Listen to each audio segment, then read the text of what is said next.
انوارُ القرآن آپ کی خدمت سے پیش کیا جا رہا ہے۔ اعوذ باللہ من الشیطان الرجیم،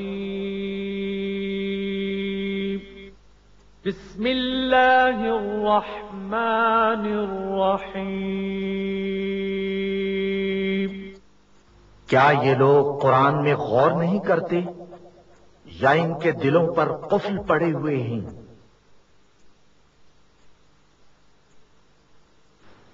الحمد للہ رب العالمین والصلاة والسلام علی رسولہ الکریم محمد وعلی آلہ واصحابہ اجمعین۔ عزیزان گرامی، آج ہم قرآن مجید کے 12ویں پارے وما من دابہ کا خلاصہ بیان کریں گے۔ اس پارے کی ابتدا، اس میں سورہ ہود کی بھی ابتدا ہو رہی ہے، ساتھ ہی اس آیت سے ہو رہی ہے وما من دابۃ فی الارض الا علی اللہ رزقها۔ دنیا میں کوئی بھی جاندار ایسا نہیں ہے جس کا رزق اللہ کے ذمہ نہ ہو۔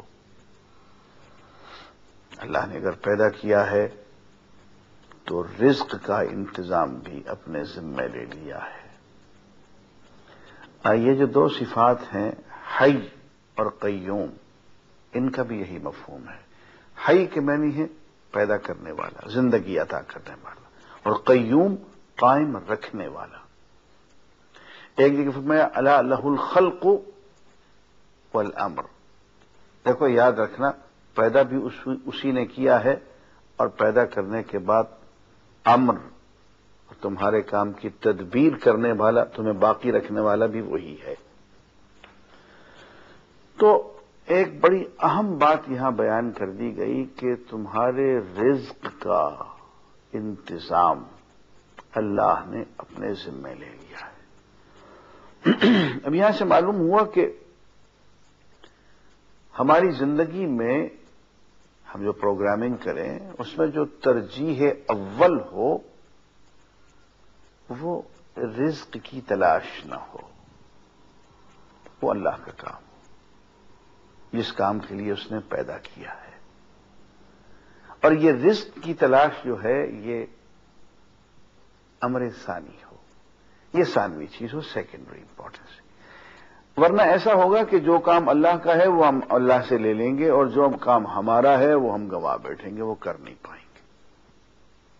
اس لیے اس ترتیب کو سیدھا رکھا جائے، کہیں ایسا نہ ہو کہ ہم اس دنیا میں صرف تلاش معاش میں بھاگے پھرتے رہیں، اور ہمارا درد سر ہی یہ ہو جائے کہ ہم صبح سے شام تک کولہو کے بیل کی طرح ہم کماتے رہیں، اور جس کام کے لیے ہمیں اس دنیا میں بھیجا گیا ہے، جس کام کے لیے پیدا کیا گیا ہے، اس طرف ہم دھیان ہی نہ دے پائیں۔ مجھے نذیر اکبر آبادی نے کہا کہ جس کام کو جہان میں آیا تھا تو نذیر، خانہ خراب تجھ سے وہی کام رہ گیا۔ اور خواجہ میر درد کہتے تھے کہ کس لیے آئے تھے اور کیا کر چلے، تہمتیں چند اپنے ذمہ کر چلے، کس لیے آئے تھے اور کیا کر چلے۔ تو زندگی کا جو مقصد ہے وہ اللہ کی عبادت ہے۔ وما خلقت الجن والانس الا لیعبدون۔ میں نے جن و انسان کو صرف اس لیے پیدا کیا ہے کہ وہ میری عبادت کریں، جس مشن کے لیے میں نے ان کو پیدا کیا ہے اس مشن کو پورا کریں، میری خلافت اور نیابت کا حق ادا کریں، اور ایسا وہ کریں گے تو ان کا رزق، ان کی ساری ضروریات میرے ذمہ ہیں، میں پوری کروں گا۔ اس کے بعد فرماتے ہیں کہ وہی چیلنج جو 2 مرتبے پہلے بھی قرآن مجید میں دے دیا گیا، یہاں تیسری مرتبہ ایک اور شکل میں آ رہا ہے کہ لوگ اگر یہ کہتے ہیں کہ یہ تمہارا قرآن گھڑا ہوا ہے، کسی انسان کا بنایا ہوا ہے، اللہ کا کلام نہیں ہے، تو ان کو کہہ دیں کہ 10 ایسی ہی گھڑی ہوئی صورتیں تم بنا کے لے آؤ،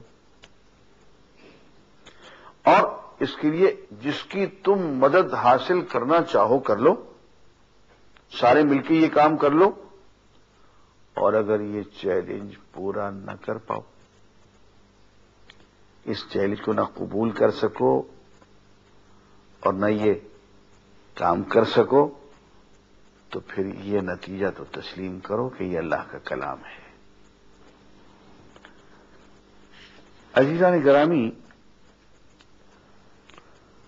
قرآن مجید میں حضرت نوح علیہ الصلاۃ والسلام کا واقعہ ہمارے لیے بہت بڑی عبرت کا سبب ہے، بہت بڑی عبرت اس سے ہمیں حاصل ہوتی ہے۔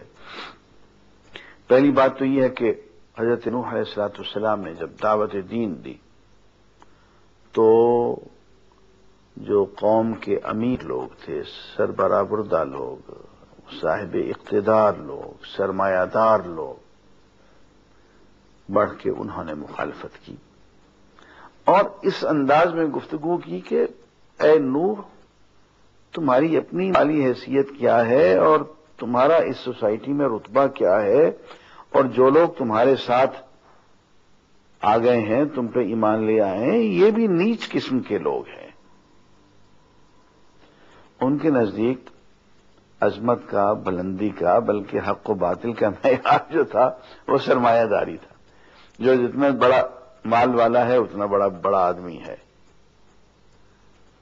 اس معیار سے انہوں نے حضرت نوح کی مخالفت کی اور 950 برس تک حضرت نوح دین کی دعوت دیتے رہے، اور جن لوگوں نے دین قبول کیا ان کی تعداد صرف اتنی تھی جو ایک کشتی میں آ گئے۔ کتنے لوگ ہوں گے؟ اور پھر طرفہ تماشا یہ کہ حضرت نوح کا اپنا سگا بیٹا وہ بھی ساتھ نہیں آیا۔ طوفان آ گیا، طوفان آنے سے پہلے اس کو ڈراتے رہے، اس نے کہا میں تو پہاڑ پہ چڑھ جاؤں گا، کتنا طوفان آئے گا، یعصمنی من الماء، یہ پہاڑ مجھے پانی سے بچا لے گا۔ بیٹے، اللہ کے امر سے، اللہ کے عذاب سے تمہیں کوئی نہیں بچا سکے گا۔ یا بنی ارکب معنا، بیٹے ہمارے ساتھ آؤ، کشتی میں سوار ہو جاؤ۔ بیٹا نہیں مانا اور ڈوب گیا۔ فحال بینہم الموج وکان من المغرقین، درمیان میں ایک موج آئی، باپ بیٹے کے درمیان حائل ہو گئی اور بیٹا ڈوبنے لگا تو شفقت پدری برداشت نہ کر سکی اور اللہ کے حضور سے فتنہ کہا، رب ان ابنی من اہلی، میرے پروردگار یہ میرا بیٹا ہے، میرے اہل میں سے ہے، میری آل میں سے ہے، وَإِنَّ وَعْدَكَ الْحَقُّ، اور تیرا وعدہ تو سچا ہوتا ہے۔ اب یہی بات، یہ بھی نہیں کہا کہ میرے بیٹے کو بچا لو، صرف اتنا کہا کہ میرے اہل میں سے ہے اور آپ کا وعدہ سچا ہے۔ فرمایا کہ انہ لیس من اہلک، اے نوح یہ تیری اہل میں سے، تیری اعلی آل میں سے نہیں ہے، انہ عمل غیر صالح، یہ عمل غیر صالح کا سراپا ہے۔ فلا تسألنی ما لیس لک بہ علم، دیکھو مجھ سے ایسی باتیں نہ مانگو جن کا تمہیں علم نہ ہو، انی اعظک، میں تمہیں متنبہ کرتا ہوں، نصیحت کرتا ہوں، ان تکون من الجاہلین، کہ اگر تم نے ایسا کیا تو رسالت اور نبوت کے مقام سے محروم ہونے کے بعد جاہلوں میں شمار کر دیے جاؤ گے۔ عزیزان گرامی، معلوم یہ ہوا کہ ایک اولو العزم رسول حضرت نوح کا بیٹا اگر ان کا متبع نہیں ہے تو ان کو ان کی آل سے، اہل سے خارج قرار دے دیا جاتا۔ اس سے معلوم یہ ہوتا ہے کہ نبی کی اور رسول کی آل وہ ہے، ایک تو نسبی طور پہ آل ہے، لیکن اشروع قرآن اصل آل وہ ہے جو ان کو ماننے والی، ان کا اتباع کرنے والی، ان کے رنگ میں اپنے آپ کو رنگنے والی ہے۔ حضرت ہود علیہ الصلوۃ والسلام اپنی قوم عاد کے سامنے دعوت پیش کرتے ہیں تو یہی کہتے ہیں کہ اے قوم، میں تم سے تو کچھ نہیں مانگ رہا، میں تمہیں دین سکھا رہا ہوں، تم سے کوئی معاوضہ تو نہیں مانگ رہا ہوں، تمہاری کسی دولت، کسی سرمایہ، تمہاری کسی کرسی، تمہارے کسی عہدے کا لالچ تو میرے دل میں نہیں ہے، میں جو کچھ کر رہا ہوں صرف اللہ کی خاطر کر رہا ہوں، اور ہاں تمہاری خیر خواہی بھی میری نیت میں شامل ہے۔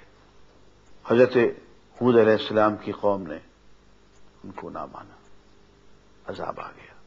ایسی حضرت صالح علیہ السلام نے اپنی قوم سمود کو دین کی دعوت دی، اور اللہ نے ایک نشانی کے طور پہ ایک اونٹنی بھی ان کی طرف مطالبہ تھا، اونٹنی بھیج دی۔ ان ظالموں نے اس اونٹنی کی چونچیں بھی کاٹ دی اور یوں اللہ کے عذاب کو للکارا، اللہ کا عذاب ان پہ آ گیا۔ ایسے ہی حضرت ابراہیم کے بھتیجے حضرت لوط علیہ السلام، انہوں نے بھی اپنی قوم کو ہر گمراہی سے بچانے کی کوشش کی، وہ باز نہیں آئے، ان پہ بھی اللہ کا عذاب آ گیا۔ حضرت شعیب علیہ السلام اپنی قوم کو دعوت دیتے ہیں کہ دیکھو، تم معاملات میں سیدھے ہو جاؤ، تم ناپ تول میں کمی کرتے ہو، تم ملاوٹ کرتے ہو، ایسا چھوڑ دو۔ اور دیکھیے قوم کیا جواب دیتی ہے کہ اے شعیب، کیا تیری نماز تجھے یہ سکھاتی ہے کہ ہم اپنے باپ دادا کی پرستش چھوڑ دیں؟ یہ تیری عبادت، یہ تیرا دین سکھاتا ہے کہ ہم اپنے بزرگوں کا دیا ہوا ورثہ ترک کر دیں؟ اور تیرا دین ہمیں یہ سکھاتا ہے کہ ہم اپنے مال میں اپنی مرضی کے مطابق تصرف نہ کریں، کمائیں ہم خود، مال ہمارا ہو، اور اس کو خرچ کرنے کے لیے اللہ میاں سے ہم اجازتیں لیتے پھریں کہ یہاں خرچ کریں یا نہ کریں، یہاں خرچ کریں یا نہ کریں۔ عزیزان گرامی، یہ ہے لادینیت، یہ ہے سیکولرزم کہ نماز کا محکمہ علیحدہ کر دیا جائے اور تقلید آبا کا محکمہ علیحدہ کر دیا جائے، دین کو معاشی نظام سے بالکل علیحدہ کر دیا جائے کہ صاحب جو ہم مال کریں گے وہ ہمارا مال ہے، اس کو خرچ کرنے کے لیے اللہ کی اور اللہ کے کسی رسول کی اجازت کی ضرورت نہیں ہے، ہم جو چاہیں گے حلال سمجھیں گے، ہم جو چاہیں گے حرام سمجھیں گے، ہم جو چاہیں گے اپنے اوپر بندش لگا دیں گے، ہم جو چاہیں گے بندشیں توڑ دیں گے۔ یہ اللہ اور رسول کی لگائی ہوئی پابندیاں ہماری معیشت پہ، ہماری سیاست پہ، ہماری اجتماعی زندگی پہ، یہ کیا ہیں؟ ہم انہیں قبول نہیں کرتے۔ یہ لادینیت ہے، یہ سیکولرزم ہے۔ حضرت شعیب علیہ السلام نے کہا کہ دیکھو، نماز تمہیں پوری زندگی میں ہدایت دے گی، یہی نماز تمہیں پوری معیشت میں ہدایت دے گی۔ ایسا نہیں ہے کہ نماز پڑھ کے تم آؤ، اس کے بعد ناپ تول میں کمی کر دو، اس کے بعد تم حرام کمانا شروع کر دو، ملاوٹ کرنا شروع کر دو، ایسا نہیں ہے۔ نماز تمہیں یکرنگی سکھائے گی۔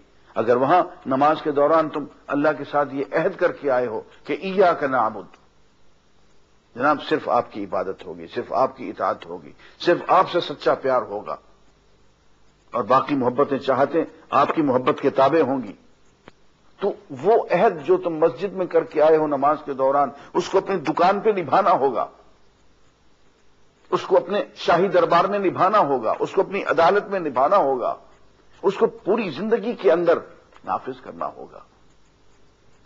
یہ دین اور دنیا کی الگ الگ تفریق، وہ ادھر وہ ادھر، give to God what is due to God and give to Caesar what is due to Caesar، یہ نہیں چلے گا۔ فرمایا کہ یا ایھا الذین آمنوا ادخلوا فی السلم کافہ، اے اہل ایمان تم دین کے اندر پورے کے پورے داخل ہو جاؤ، پورے کے پورے دین کو اپناؤ، اور زندگی جو ایک اکائی ہے، ایک وحدت ہے، ناقابل تقسیم وحدت ایک آرگینک ہول ہے. اس وحدت کے ٹکڑے ٹکڑے نہ کرو کہ کچھ حصے میں اللہ والے بن گئے اور کچھ حصے میں پتہ چلا تو طاغوت والے بن گئے. جب عبادت گاہ میں آئے تو اللہ کی حمد کے ترانے گائے، اور جب عبادت گاہ سے باہر نکلے تو قیصر روم کے بندے بن گئے اور حکمرانی کا، اقتدار کا، قانون سازی کا سارا حق قیصر کو دے دیا. یہ نہیں چلے گا. زندگی ایک ناقابل تقسیم اکائی ہے، اور اس ناقابل تقسیم اکائی پہ پوری طرح نافذ ہونے کے لیے اللہ نے ایک پورا مکمل نظام دیا ہے. اس نظام کو اس پوری اکائی پہ نافذ کرنا ہوگا، انفرادی طور پہ بھی، اجتماعی طور پہ بھی.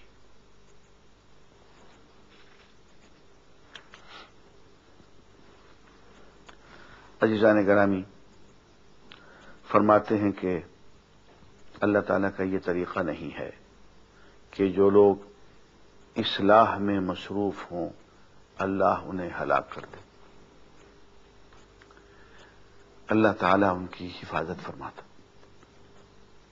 اور اونچ نیچ تو ہوتی رہتی ہے، آزمائشیں تو آتی رہتی ہیں، لیکن انجام کار کامیابی صرف ان لوگوں کے لیے ہوتی ہے جو اہل حق ہوتے ہیں.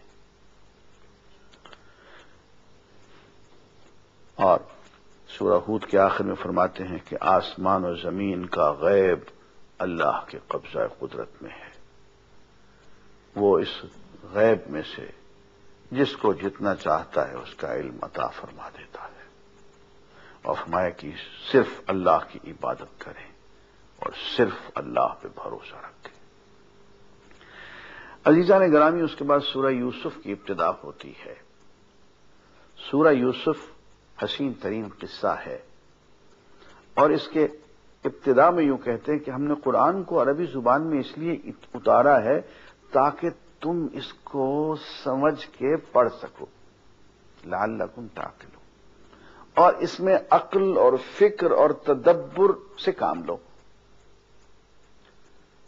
قرآن کوئی منتر جنتر نہیں ہے کہ صرف بغیر سمجھے تم اس کو پڑھتے چلے جاؤ.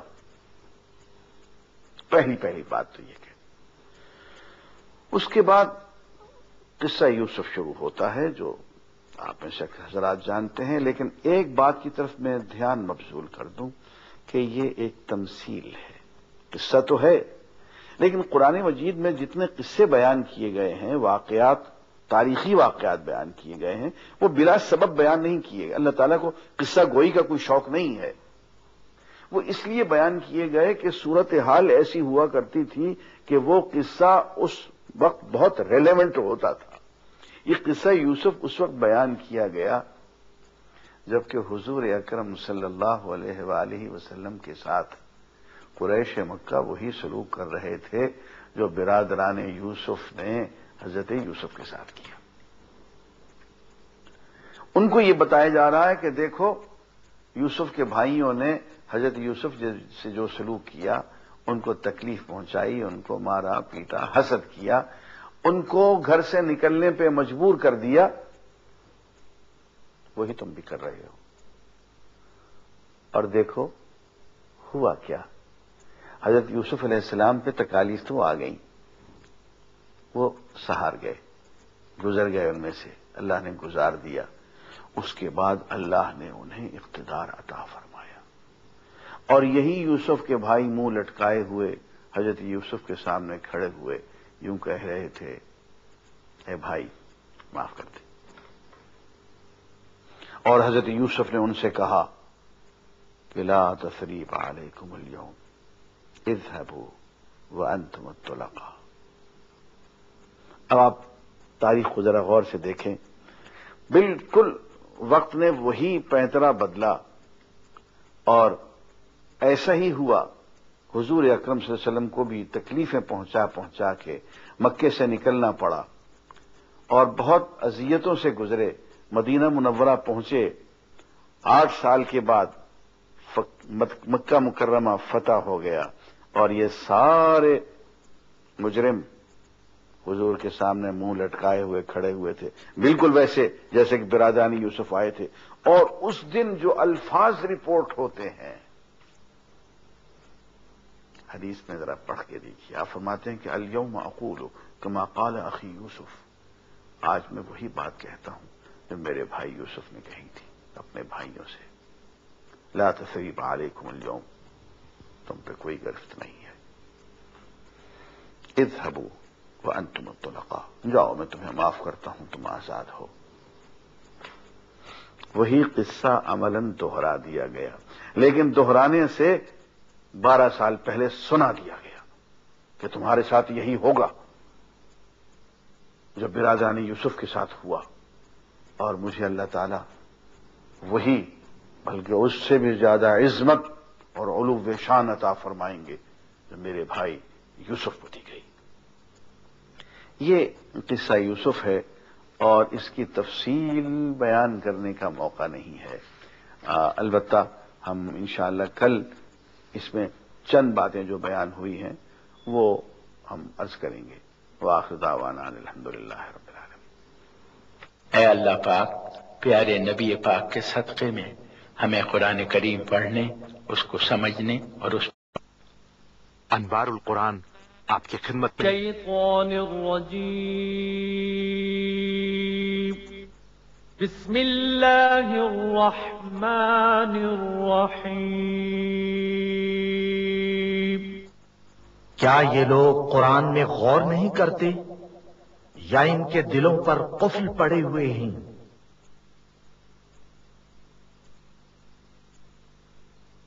الحمدللہ رب العالمین والصلاة والسلام علی رسولہ الکریم محمد وعلی آلہ واصحابہ اجمعین. عزیزان گرامی، السلام علیکم. آج ہم قرآن مجید کے 13ویں پارے وما ابرئ نفسی کا خلاصہ بیان کریں گے. سورہ یوسف کا مطالعہ جاری ہے.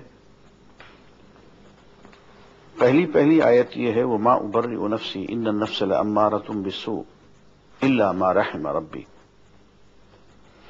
حضرت یوسف فرما رہے ہیں کہ میں اپنے نفس کو بری قرار نہیں دیتا،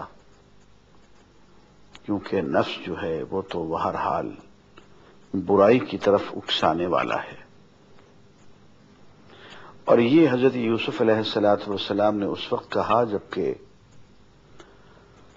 پورا دربار مصر ان کی براءت، ان کی معصومیت، ان کی بے گناہی اور ان کے تقوی کا ببانگ دہل اعلان کر رہا تھا. اس وقت آپ نے کہا کہ اپنے نفس کو میں بری قرار نہیں دے سکتا، گناہوں سے بچنا اور بری ہونا یہ میرے بس کی بات نہیں. الا ما رحم ربی، ہاں گناہ سے بچنے کی صرف ایک ہی شکل ہے، اگر میرا پروردگار رحم فرما دے اور خود گناہوں سے بچا لے تو گناہوں سے بچنے کی توفیق پیدا ہو جایا کرتی ہے، ورنہ نہیں. حضرت یوسف علیہ السلام کا اتنا بڑا اعتماد قائم ہوا. آپ نے ایک بڑی تہمت کے تحت ایک عرصہ زندان میں گزار دیا. زندان میں، جیل میں قیدیوں سے ملاقاتیں ہوتی رہیں اور وہاں بھی آپ تبلیغ فرماتے رہے. اور آپ کی تبلیغ کا شاہکار آپ کی وہ تقریر ہے جو آپ نے 2 خاص قیدیوں کے سامنے کی، ان کو ان کے خواب کی تعبیر سنانے کے بعد، بلکہ سنانے سے پہلے تبلیغ فرمائی اور خواب کی تعبیر بعد میں عنایت فرمائی. فرماتے ہیں کہ میں نے ان لوگوں کا طریقہ چھوڑ کر جو اللہ پر اور آخرت پر ایمان نہیں رکھتے، اپنے بزرگوں حضرت ابراہیم، اسحاق اور یعقوب علیہ السلام کا طریقہ اختیار کیا ہوا ہے. ہمارا یہ کام نہیں ہے کہ اللہ کے ساتھ کسی کو شریک ٹھہرائیں۔ اے قید کے ساتھیوں، تم خود ہی سوچو کہ بہت سے متفرق رب بہتر ہیں یا وہ ایک اللہ جو سب پر غالب ہے؟ اس کو چھوڑ کر تم جن کی بندگی کر رہے ہو ان کی حقیقت سوائے اس کے کچھ نہیں کہ وہ نام ہی نام تھے جنہیں تمہارے باپ دادا نے اختیار کر لیا اور وہ ان کی پوجا کیا کرتے تھے۔ دیکھو، اقتدار، فرما روائی اور قانون سازی صرف اللہ کو زیبا ہے، صرف اسی کا حق ہے۔ یہ سب کچھ گزر چکا، اس کے بعد پھر یہ خواب بادشاہ کو آیا، اس کی تعبیر بھی دے دی، وہ بھی درست نکلی۔ اعتماد، اور پھر دربار میں آپ کی معصومیت، آپ کے تقوی کا ایک چرچا ہوا۔ اس وقت آپ نے، جبکہ آپ کا اعتماد عروج پہ تھا، اس وقت آپ نے فرمایا کہ اجعلنی، بادشاہ سے کہا اجعلنی علی خزائن الارض انی حفیظ علیم، مجھے ملک کے خزانوں کا نگران بنا دیجیے، میں حفیظ بھی ہوں اور علیم بھی۔ حفیظ نگہبان، حفاظت کرنے والا، امانت کو قائم رکھنے والا، آنےسٹ، اور علیم کام کو جاننے والا، ایفیشنٹ، آنےسٹ اینڈ ایفیشنٹ۔ یہ دو صفات ہیں جو قرآن مجید میں بار بار بیان کی جاتی ہیں کہ یہ سول سرونٹ میں ہونی چاہیے۔ حضرت شعیب علیہ السلام کی بیٹی حضرت موسیٰ علیہ السلام کے بارے میں یہ کہتے ہوئے سنائی دیتی ہے، یا ابت استاجرہ ان خیر من استاجرت القوی الامین، ابا جان اس شخص کو نوکر رکھ لیں، کیونکہ سب سے اچھا نوکر وہ ہوتا ہے جس میں دو صفات ہوں، القوی الامین، قوت والا، صلاحیت والا، کام کو جاننے والا، اور امین، امانت دار، حفاظت کرنے والا۔ یہی بات یہاں پہ بھی کی گئی، حفیظ علیم، ایفیشنٹ، آنےسٹ۔ تو حضرت یوسف علیہ السلام کو خزائن الارض پہ، یعنی ملک کے فنانسز پہ نگران بنا دیا گیا۔ ایک عرصے تک آپ وہاں عملاً حکومت فرماتے رہے، اس کے بعد پھر قحط پڑا، اور وہی بھائی جنہوں نے مار مار کے کنویں میں ڈالا تھا وہی جھولی پھیلائے ہوئے آ گئے غلے کی تلاش میں، کچھ خریدنے کے لیے اور کچھ صدقہ میں لینے کے لیے۔ دے دیا، کچھ ان سے پیسے لیے، بیچا، اور جو پیسے لیے وہ ان کی پونجی میں واپس ڈال دیا غلے کے اندر ہی، اور کہا دیکھو تمہارا ایک بھائی ہے، آئندہ اس کو لے کے آنا ورنہ غلہ نہیں ملے گا۔ قصہ مختصر یہ کہ اگلی مرتبہ وہ بھائی کو لے کے آ گئے، اور اس مرتبہ اتنے بدحال تھے، حضرت یوسف علیہ السلام نے ایک چال سے بھائی کو اپنے پاس رکھ لیا، اور اگلے سال جب بھی آئے تو اس موڈ میں آئے کہ اب بھیک مانگے، اور یہ کہا کہ یا عزیز مسنا و اہلنا الضر، ہمیں اور ہمارے گھر والوں پہ تکلیف آن پہنچی ہے، جئنا ببضاعۃ مزجاہ، ہم بہت تھوڑی پونجی لے کر آئے ہیں، اوفی لنا الکیل وتصدق علینا، ہم پہ صدقہ کر دیں اور جو ناپ تول ہے وہ ہمیں پورا پورا دے دیں۔ اس وقت حضرت یوسف علیہ السلام نے کہا کہ ہاں تمہیں کچھ یاد ہے، تم نے یوسف سے اور اس کے بھائی سے کیا سلوک و روا کیے رکھا، اور یوں حضرت یوسف ان کے سامنے ظاہر ہو گئے اور اپنا ان کو کرتا بھی دیا، اور ان کو والد کہا کہ ان کے چہرے پہ ڈال دیں، ان کی بینائی لوٹ آئے گی۔ عزیزان گرامی، میرے شیخ حضرت پروفیسر ابو بکر غزنوی رحمت اللہ علیہ بیت اللہ کے سامنے کھڑے ہوئے یوں کہہ رہے تھے، جئنا ببضاعۃ مزجاہ، اعمال کی پونجی تو بہت تھوڑی لے کے آئے، اوفر لنا الکیل وتصدق علینا، تو اپنی رحمت کا ناپ تول پورا کر دے اور صدقہ خیرات میں ہماری جھولی بھر دے۔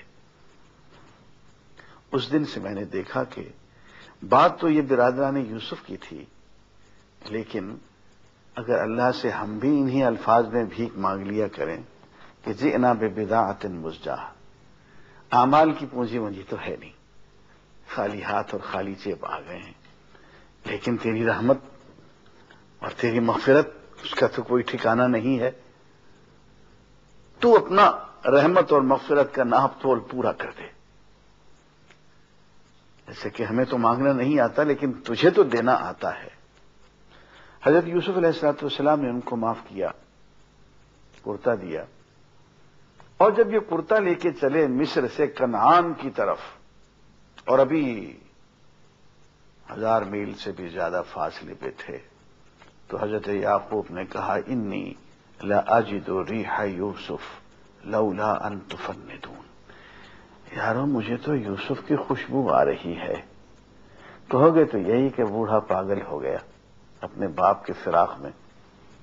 انہوں نے یہی کہا کہ انک فی ضلالک القدیم، تو پرانی اسی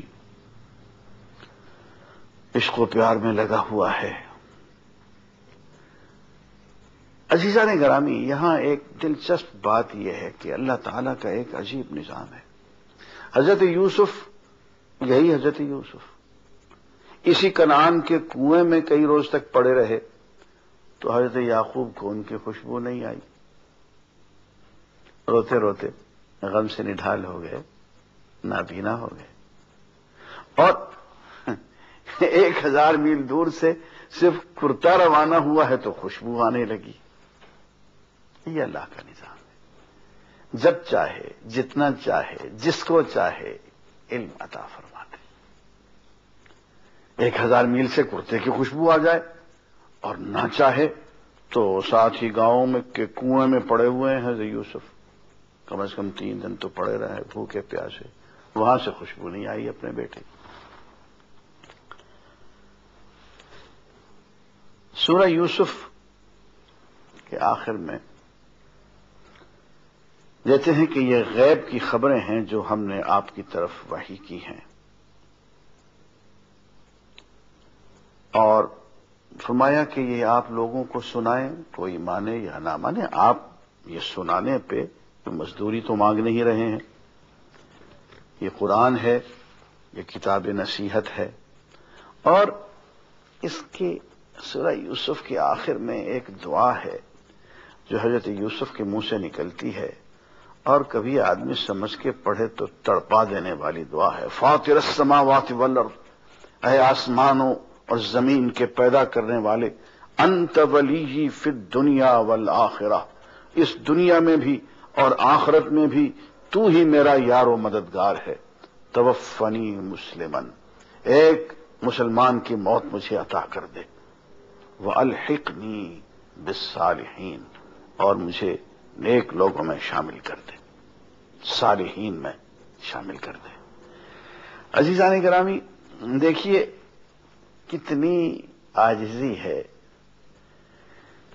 اللہ کا نبی ہے، ذرا پروٹوکول دیکھیے، صالح اس سے بلند شہید، اس سے بلند صدیق، اس سے بلند نبی، نبی کے رتبے، ہاں، اور صالح سے بھی نیچے مسلم، نبی کے رتبے پہ ہوتے ہوئے کیا کہتے ہیں کہ ایک مسلمان کی موت عطا فرما دے۔ نہ جانے اپنے آپ کو کس ڈگری پہ کہاں شمار کر رہے ہیں؟ نبی ہوتے ہوئے کہتے ہیں مجھے صالحین میں شامل فرما دے، نیک لوگوں میں شامل فرما دے۔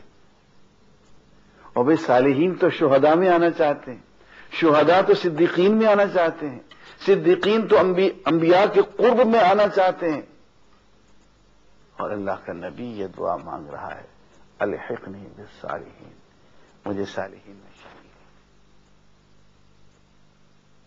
یعنی یہ آیات گنوائی ہیں کہ ان کو آنکھیں کھول کے دیکھو، اور اس کے بعد اپنی ایک سنت، اپنا ایک قاعدہ بیان فرمایا کہ ان اللہ لا یغیر ما بقوم حتی یغیروا ما بانفسہم، کہ اللہ تعالی کسی قوم کی تقدیر اس وقت تک نہیں بدلتے، اس کی حالت نہیں بدلتے، خدا نے آج تک اس قوم کی حالت نہیں بدلی، نہ ہو جس کو خیال آپ اپنی حالت کے بدلنے کا۔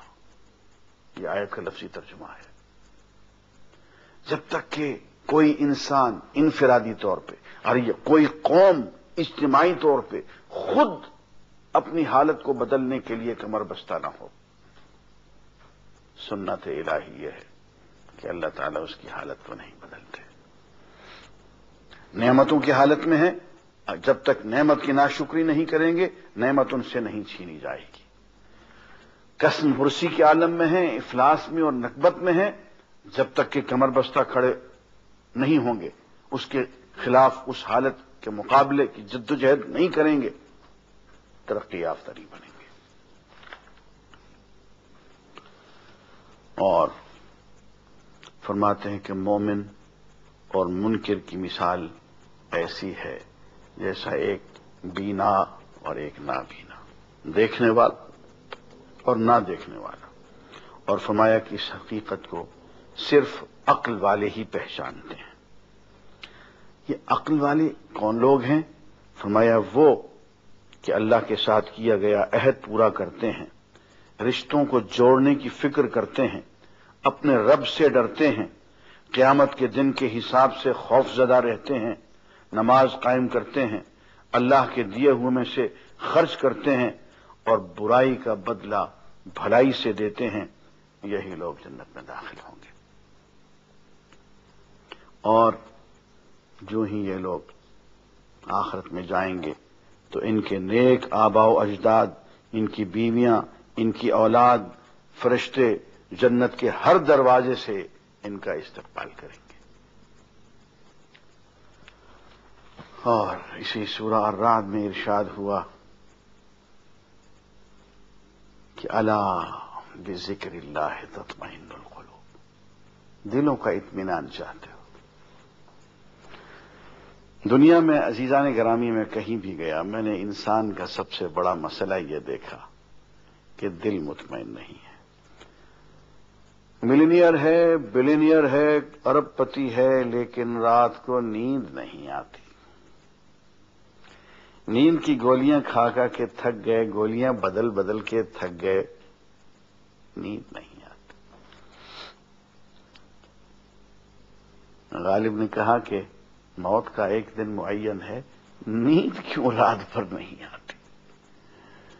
بات یہ ہے کہ دل کا اطمینان جو ہے وہ اللہ کے ذکر میں ہے، اور اللہ کا جتنا ذکر کرتے چلے جائیں، وہ فرماتے ہی ہیں کہ فاذکرونی اذکرکم، میرا ذکر کیا کرو، مجھے یاد کیا کرو، میں تمہیں یاد کروں گا۔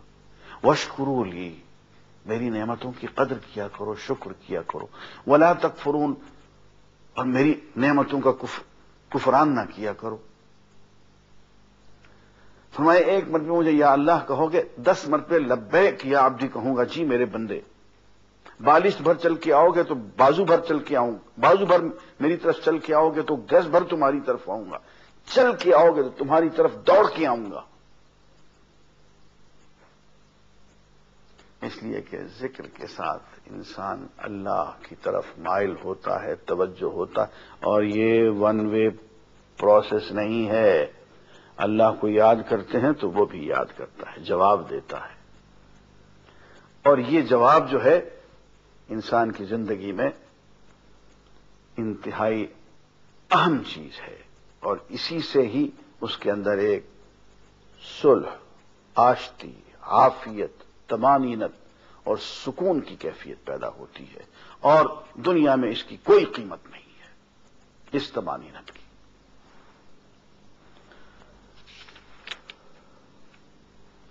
اور سورہ رعد کے آخر میں ایک دلچسپ بات یہ ہے کہ فرمایا کہ ہم نے جتنے بھی رسول بھیجے سب بشر تھے، بال بچوں والوں تھے، انسان تھے۔ انسان کا ایک بہت بڑا مسئلہ یہ رہا ہے کہ وہ رسولوں کی رسالت سے اس لیے انکار کرتا رہا کہ تم تو انسان ہو، تم تو ہم جیسے بشر ہو، تم تو بازاروں میں چلتے ہو، کھاتے ہو، پیتے ہو، شادیاں کرتے ہو، تم کیسے رسول ہو سکتے ہو، تم کیسے نبی ہو سکتے ہو؟ یعنی ایک رسول کی رسالت سے اس لیے انکار کیا کہ وہ بشر تھا، انسان تھا۔ ایک نبی کی نبوت سے اس لیے انکار کرتے رہے کہ وہ بشر ہے، انسان ہے۔ قرآن نے کہا یہ بہت بڑی گمراہی ہے۔ ہم نے اب تک جتنے بھی رسول بھیجے ہیں انسان بھیجے ہیں۔ ہاں، یہ دنیا اگر فرشتوں سے آباد ہوتی تو ہم فرشتے کو نبی بنا دیتے، انسانوں سے آباد ہے، ہم نے انسان نبی بنائے۔ اب دیکھیے گمراہی نے کیا شکل اختیار کی۔ رسول کو اس لیے رسول نہیں مانا کہ وہ بشر، نبی کو اس لیے نبی نہیں مانا کہ وہ بشر ہے۔ ہمیں یہ بھی عقیدہ رکھنا پڑے گا کہ ہاں وہ بشر ہیں لیکن اللہ کے نبی ہیں، ہمارا ان سے کوئی نسبت، کوئی نسبت خاکرہ بعالم پاک، لیکن بشریت سے انکار نہیں کیا جا سکتا۔ وآخر دعوانا الحمدللہ رب العالمین۔ اے اللہ پاک، پیارے نبی پاک کے صدقے میں ہمیں قرآن کریم پڑھنے، اس کو سمجھنے اور اس پر عمل کرنے کی من الشیطان الرجیم، بسم اللہ الرحمن الرحیم۔ کیا یہ لوگ قرآن میں غور نہیں کرتے یا ان کے دلوں پر قفل پڑے ہوئے ہیں؟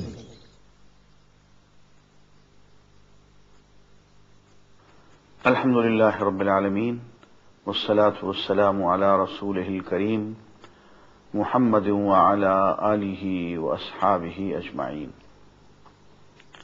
عزیزان گرامی، السلام علیکم۔ آج ہم قرآن مجید کے 15ویں پارے سبحان الذی کا خلاصہ بیان کریں گے۔ اس سے قبل میں سورہ النحل سے اصحاب السبت کے حوالے سے گفتگو کر رہا تھا۔ یہ لوگ مچھیرے تھے، مچھلیاں پکڑ کے گزارا کرتے تھے۔ اب اللہ نے ان کی آمدنی مقرر کی، انہیں رزق عطا فرمایا۔ ہفتے کے 6 دن، اتوار، سوموار، منگل، بدھ، جمعرات، جمعہ، 6 دن کا رزق ان کے لیے کافی تھا، اور 1 دن کا آرام اور ناغہ۔ گھر میں رہو، بیوی بچوں سے پیار کرو، اللہ کی عبادت کرو۔ لیکن انہوں نے اللہ کے دیے ہوئے حلال رزق کو کافی نہیں سمجھا اور سنیچر کے حرام رزق کو اس میں شامل کرنا ضروری سمجھا۔ اس کا نتیجہ یہ نکلا کہ اللہ نے انہیں ایک سزا دی، اور وہ یہ سزا تھی کہ وہ ہفتے کے 6 دن جب شکار کو جاتے تو ان کو مچھلی کا شکار نہیں ملتا تھا۔ ہاں، جس دن شکار منع کر دیا گیا تھا، حرام کر دیا گیا تھا، یوم السبت، سنیچر کے دن، اس دن شکار ملتا تھا اور اس دن مچھلیاں بھی آتی تھیں۔ یہ اس لیے کہ اللہ کی سنت ہے کہ اگر ہم اللہ کے دیے ہوئے حلال رزق کو کافی نہ سمجھیں اور اس میں حرام رزق کو شامل کر کے رہیں تو اللہ تعالی ہم پہ حرام مسلط کر دیتا ہے، اور پھر حرام کے بغیر گزارا نہیں ہوتا۔ عزیزان گرامی، یہ ہماری بدنصیبی ہے کہ مسلمان ہونے کے باوجود ہم لوگ صدق اور امانت میں اس مقام پر بھی نہیں ہیں جس مقام پر غیر مسلم قومیں ہیں۔ آج خدا نہ کرے ہمارے کسی بزرگ کو حادثہ پیش آ جائے اور ہم اس کو ہسپتال لے جائیں اور وہاں سے لائف سیونگ ڈرگ کا نسخہ ہمیں مل جائے کہ صاحب بھاگ کے بازار سے لے آئیے، یہ لائف سیونگ ڈرگ ہے. ہم کیمسٹ کے ہاں جائیں اور کیمسٹ ہمارے سامنے وہ لائف سیونگ ڈرگ کہتا بھی یہ تو ایک شیشی ہے، یہ ہمارے پاکستان کی بنی ہوئی ہے اور یہ شیشی ہے جو یورپ کے فلاں ملک سے یا مغرب کے فلاں ملک کی بنی ہوئی ہے، فورن کنٹری کی ہے. مہنگی ہوگی باہر کی وہ دوائی، ہو سکتا ہے 5 گنا زیادہ قیمت کی ہو،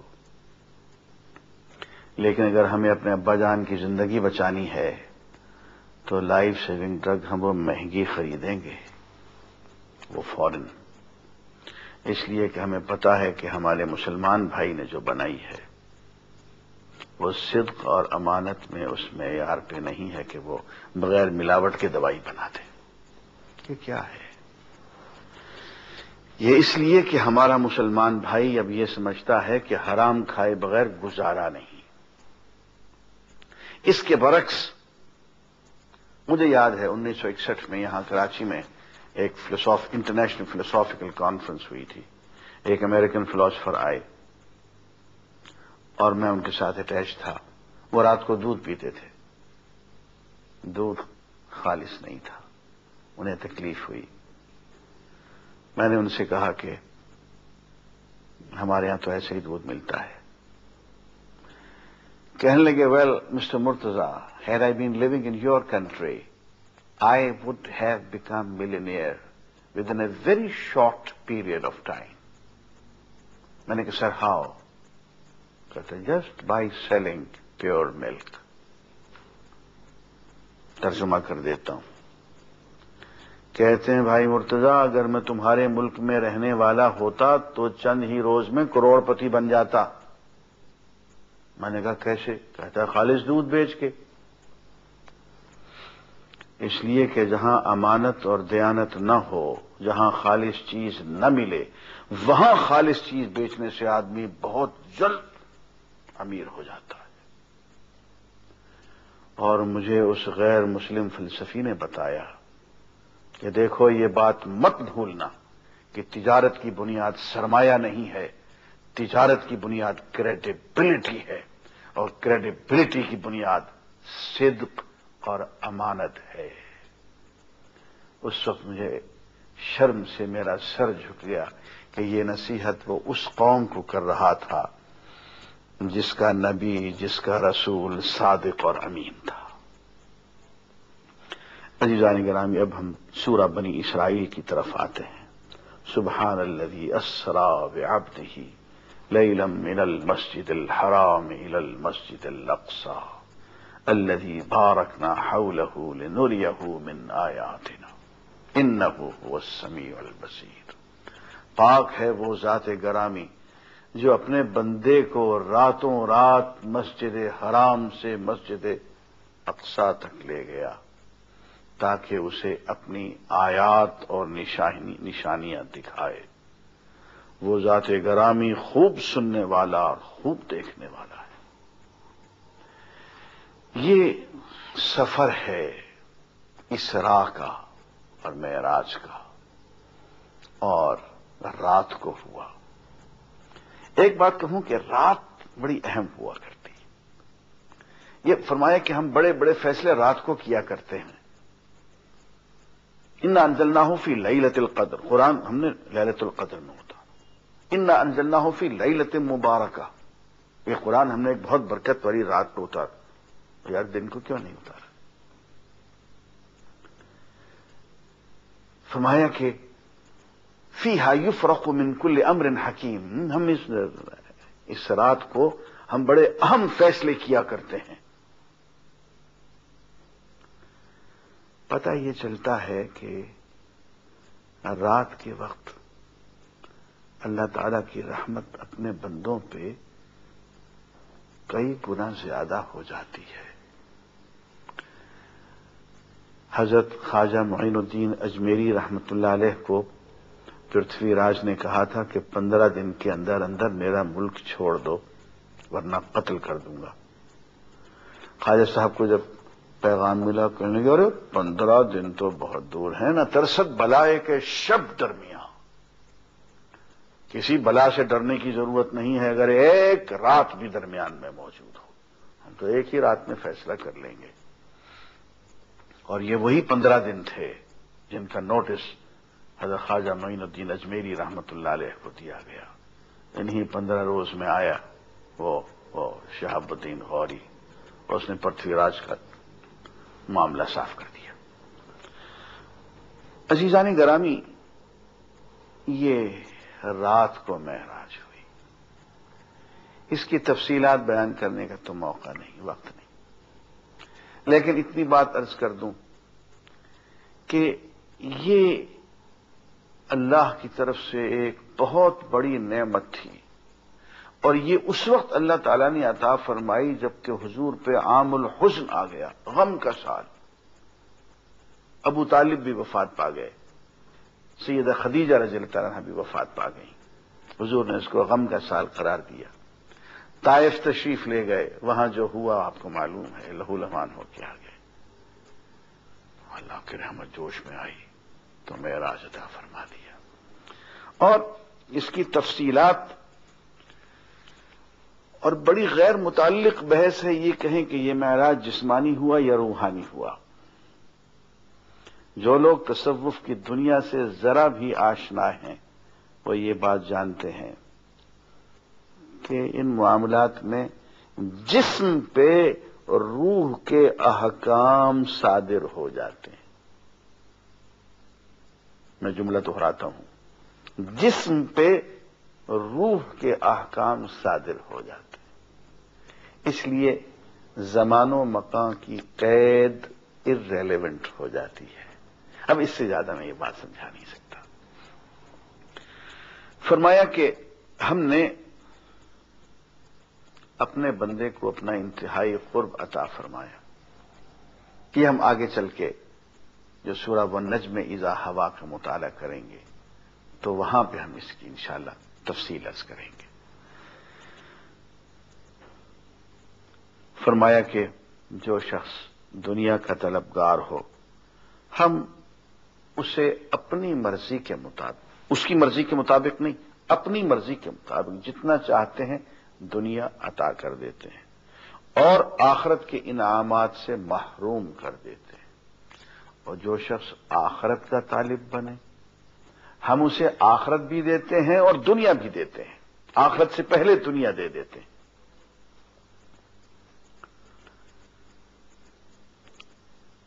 سورہ بنی اسرائیل کی آیت نمبر 23 میں سے کچھ احکام ہیں اور جی چاہتا ہے کہ پڑھ کے سناؤں۔ رواں ترجمہ عرض کرتا ہوں۔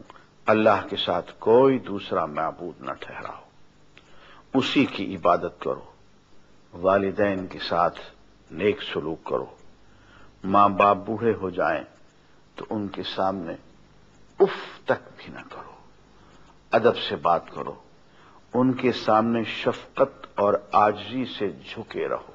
اب ترجمہ نہیں ہو سکتا۔ وَاخْفِضْ لَهُمَا جَنَاحَ الذُّلِّ مِنَ الرَّحْمَةِ، ان کے سامنے پیار سے بچھ جاؤ، پیار سے اپنے پرے بچھا دو۔ کیا ترجمہ کریں؟ گیسوئے اردو ابھی منت پذیر شانہ ہے، ابھی وہ بات بنتی نہیں ہے کسی اور زبان میں کہ قرآن کا ترجمہ کیا جا سکے۔ اور فرمایا کہ ان کے حق میں دعا کرو، قل رب ارحمہما کما ربیانی صغیرا، میرے پروردگار جس طرح سے انہوں نے مجھ چھوٹے پہ بچپن میں رحم کیا، مجھ سے پیار کیا، اب یہ بھی تیرے رحم کے مستحق ہیں، تو بھی ان پہ ویسے ہی رحم فرما۔ اور فرمایا اگر بلا ارادہ ان کی خدمت میں تم سے کوتاہی ہو جائے تو اللہ تعالیٰ معاف فرمانے والا ہے۔ رشتہ داروں، مسکینوں اور مسافروں کے حقوق ادا کرو، فضول خرچی نہ کرو کہ فضول خرچی کرنے والے شیطان کے بھائی ہیں۔ اب یہ بھی دلچسپ بات ہے، شیطان ناشکرا تھا، اللہ کی دی ہوئی نعمت کی اس نے قدر نہیں کی۔ فضول خرچی کرنے والا مبذر جو ہے وہ بھی اللہ کی دی ہوئی دولت، اللہ کی دی ہوئی نعمت کی ناقدری کر کے اس کو فضول ضائع کرتا ہے. وہ بھی ناشکرا اور یہ بھی ناشکرا، اس نے بھی کفران نعمت کیا، اس نے بھی کفران نعمت کیا. اسی لیے فرمایا ان المبذرین کانوا اخوان الشیاطین وکان الشیطان لربہ کفورا. یہ مبذر لوگ جو ہیں، فضول خرچی کرنے والے، یہ شیطان کے بھائی ہیں، اور شیطان اپنے پروردگار کا ناشکرا اور کفران نعمت کرنے والا تھا، بے قدرہ تھا. مزید احکام آیت نمبر 31 سے پڑھ رہا ہوں. اپنی اولاد کو غربت کے خوف سے قتل نہ کرو، زنا کے قریب نہ جاؤ، یہ بہت بڑی بے حیائی ہے. کسی بے گناہ کو قتل نہ کرو. مقتول کے وارث کو قصاص کے مطالبہ کا حق ہے، مگر وہ حق سے زیادہ بدلہ لینے کی فکر نہ کرے. یتیموں کے مال کے قریب بھی نہ جاؤ. وعدے پورے کرو. وعدوں کے بارے میں تم سے باز پرس کی جائے گی. ناپ تول میں کمی نہ کرو. جس بات کا تمہیں علم نہیں اس کے پیچھے نہ پڑو. زمین پر اکڑ کر نہ چلو. یہ حکمت کی باتیں آپ پر آپ کے پروردگار کی جانب سے وحی کی گئی ہیں. اللہ کے ساتھ کسی کو شریک نہ ٹھہراؤ ورنہ تمہارا ٹھکانہ جہنم ہوگا. ہاں، اور کتنی بری بات ہے کہ تم اللہ کے لیے بیٹے اور بیٹیاں منسوب کرتے ہو. کہتے ہو کہ اللہ نے فرشتوں کو اپنی بیٹیاں بنا رکھا ہے. ظالمو، تمہارے گھر میں بیٹی ہو تو تم تو خوشی کا اظہار نہیں کرتے ہو، اللہ کے لیے بیٹیاں تجویز کرتے ہو.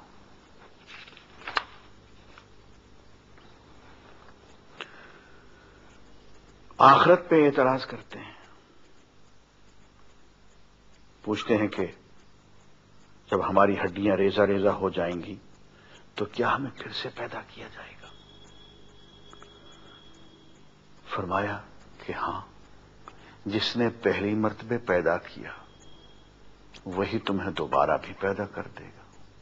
اور دیکھو، کسی چیز کا پیدا کرنا مشکل ہوتا ہے پہلی بار. اب دوسری بار اسی چیز کو بنانا یہ کہاں سے مشکل ہے؟ یہ تو آسان ہے. تمہیں اگر کسی چیز پہ اعتراض ہونا چاہیے تو اپنی تخلیق اول پہ ہونا چاہیے کہ یہ کیسے ہو گئی.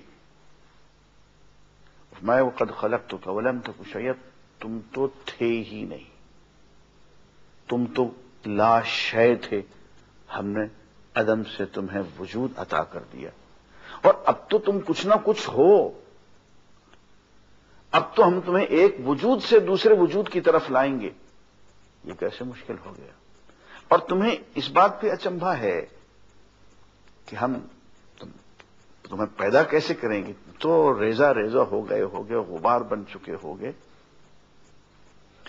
فرماتے ہیں بلا، کیوں نہیں، قادرین علی ان نسوی بنانا، ہم تو اس بات پہ قادر ہیں کہ نہ صرف یہ ہے کہ تمہارے پورے کے پورے جسم کو بنا دیں، ہم تو تمہاری پور پور وہی بنا دیں گے، تمہاری فنگر پرنٹس تک بھی وہی لے آئیں گے. نسوی بنانا، وہ جو تم انگوٹھا کاغذوں پہ لگایا کرتے تھے اور جو فنگر پرنٹ آیا کرتی تھی، مرنے کے بعد جب دوبارہ پیدا ہوگے تو وہی فنگر پرنٹ آئے گی. کیا مشکل ہے؟ اللہ کا ارادہ، ہم صرف کہہ دیں گے کون ہو جا، اور جب کہیں گے ہو جا تو وہ ہو چکی ہوگی. اللہ کے ارادے میں اور ہو چکنے میں کوئی فاصلہ نہیں ہوتا، کوئی وقفہ نہیں ہوتا. ہاں، اگر خود وہ ارتقائی منازل طے کرانا چاہے تو یہ اس کا نظام ہے. فرمایا کہ شیطان کے چکر میں آ کے مشرک نہ بن جانا. تم کبھی غور نہیں کرتے، جب تم سمندر میں ہوتے ہو اور تمہاری کشتی ہچکولے کھانے لگتی ہے تو تمہارا سارا شرک ورک نکل جاتا ہے، سارے معبودان باطل ہوا ہو جاتے ہیں. اس وقت تم صرف اللہ کو پکارتے ہو. اس وقت شیطانی